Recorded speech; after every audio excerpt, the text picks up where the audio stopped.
한쪽에서는 혁신가, 다른 한쪽에서는 위기에 처한 기업.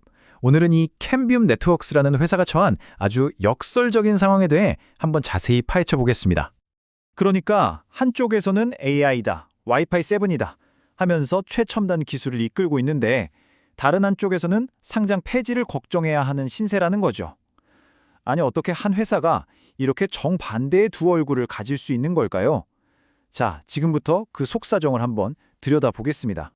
자, 그럼 먼저 이 회사의 밝은 면부터 한번 보죠. 바로 혁신가로서의 캠비움입니다. 이 회사가 그리는 연결된 세상의 미래, 그 비전이 정말 대단하거든요.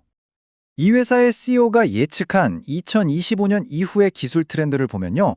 비전이 아주 명확합니다. 앞으로는 하이브리드 네트워크가 대세가 되고 6GHz 대역 사용이 폭발적으로 늘 거라는 거죠.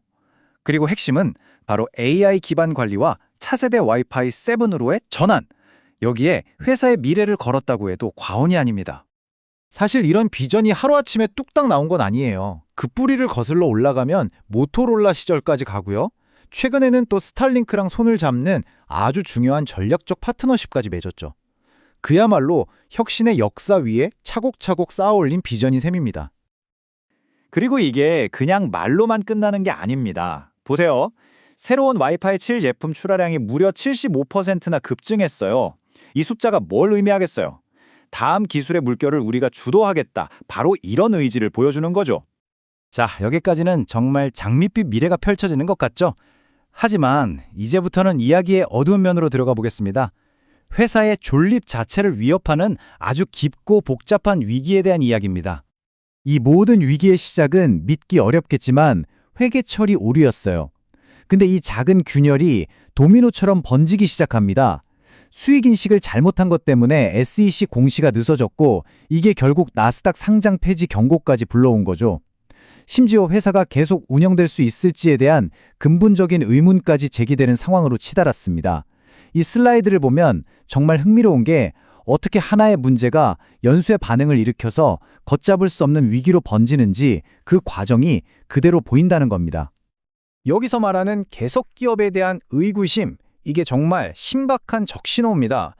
회계 용어라 좀 어려울 수 있는데 쉽게 말해 이 회사 1년 안에 망할 수도 있겠습니다 라고 회계감사인이 공식적으로 경고하는 거나 마찬가지예요. 그만큼 상황이 좋지 않다는 뜻이죠. 자, 그럼 이제 말은 그만하고 실제 장부를 한번 들여다보죠. 이 위기가 숫자로 어떻게 나타나는지 그 냉정한 현실을 직접 확인해 보겠습니다. 그래프를 보시면 바로 아실 수 있을 거예요.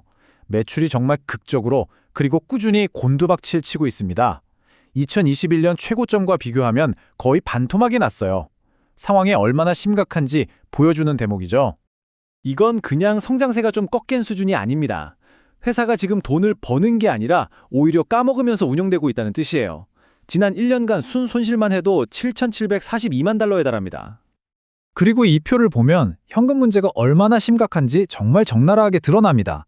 영업활동, 투자활동, 그러니까 회사의 모든 핵심 활동에서 돈이 들어오는 게 아니라 계속 빠져나가고 있다는 거예요. 이건 뭐 회사 혈액이 계속 밖으로 새어나가는 거나 마찬가지인 거죠. 유동성에 엄청난 압박을 받고 있다는 신호입니다. 자, 지금까지 보신 것처럼 우리는 지금 완전히 상반된 두 개의 이야기를 보고 있습니다. 한쪽은 혁신, 다른 한쪽은 붕괴 위기. 그렇다면 이 회사의 미래, 과연 어디로 향하게 될까요? 이게 바로 캠비움의 역설입니다. 강점을 보면요. 성장하는 와이파이 시장으로 발빠르게 전환하고 있고 가입자 기준 시장 점유율도 탄탄해요. 와이파이 7이나 스타링크 같은 혁신도 계속하고 있죠. 그런데 약점을 보면 상황이 심각합니다. SEC 공시는 전부 밀려있고 나스닥에서 쫓겨날 위기에 현금은 계속 마르고 빚은 쌓여가죠. 결정적으로 회사가 계속 존재할 수 있을지에 대한 계속 기업 의구심까지 붙어 있습니다. 그러니까 미래를 향한 엔진과 과거의 발목을 잡는 족쇄가 지금 정면으로 충돌하고 있는 형국입니다. 결국 우리는 이 마지막 질문에 도달하게 됩니다. 과연 캠비움이 그리는 미래에 대한 멋진 비전이 이 회사를 늪으로 끌어당기는 과거의 실패로부터 스스로를 구해낼 수 있을까요? 변혁이냐, 붕괴냐? 이 회사는 지금 그 갈림길에 서 있습니다.